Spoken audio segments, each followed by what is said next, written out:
Hello student, বিভিন্ন চাকরির পরীক্ষা সে ডাব্লিউপি হোক, সে কেপি হোক বা এসএসসি জিডি বা আদার্স আরও বিভিন্ন এক্সাম এই ধরনের অঙ্ক অবশ্যই আসে। তোমরা দেখো কীভাবে একদম অল্প সময়ে অঙ্কের সমাধান করা যায়। 256 তার পাওয়ার 0.16, 16 তার পাওয়ার 0.18। তো এক্ষেত্রে কী করবে, কী করতে হবে, আমাকে বেসটা সমান করতে হবে। তাহলে বেসটা সমান করলে কী করতে হবে, 16 তার পাওয়ার যদি করি আমি, 16 তার পাওয়ার 256 তার পাওয়ার 0.16 ইন্টু 16 তার পাওয়ার 0.18।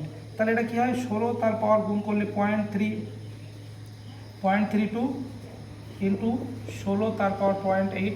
তাহলে আমার কী হলো, আমার যেটা দরকার ছিল বেস, এই ধরনের অঙ্কে বেসটাকে সমান করতে হয়। তাহলে দেখো বেসটা সমান আছে 16 16। তাহলে বেসটা যদি সমান থাকে তাহলে গুণের বেলায় পাওয়ারটা কী হয়, যোগ হয়। তাহলে 16 তারপর 32 আর 18 মানে 50, 0.50। তার মানে এটা মানে কত, এটা মানে 16 তার পাওয়ার পয়েন্ট কেটে যায়, 16 তার পাওয়ার 0.5 মানে আমরা কী জানি, হাফ। তাহলে 16 তার পাওয়ার হাফ হয়, পয়েন্টের পরে শূন্য কেটে যায়, 0.5 মানে কি হয়, হাফ হয়। তাহলে হাফ মানে কি, কোনো কিছুর পাওয়ার যদি হাফ থাকে, হাফ মানে সেটা রুট হয়। তাহলে 16 রুট করলে কত হবে, 4। তাহলে সঠিক অ্যান্সার কত হবে, 4। এই ধরনের অঙ্ক পেতে তোমরা অবশ্যই চ্যানেলটি সাবস্ক্রাইব করবে, কমেন্ট শেয়ার লাইক অবশ্যই করবে।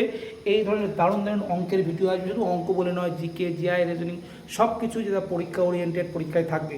তো যেটা করানো হবে সেই টাইপের অঙ্ক, জিকে, জিআই, ইংলিশ কিন্তু পরীক্ষায় থাকবে, এটা মনে রাখবে আর কি। ঠিক আছে।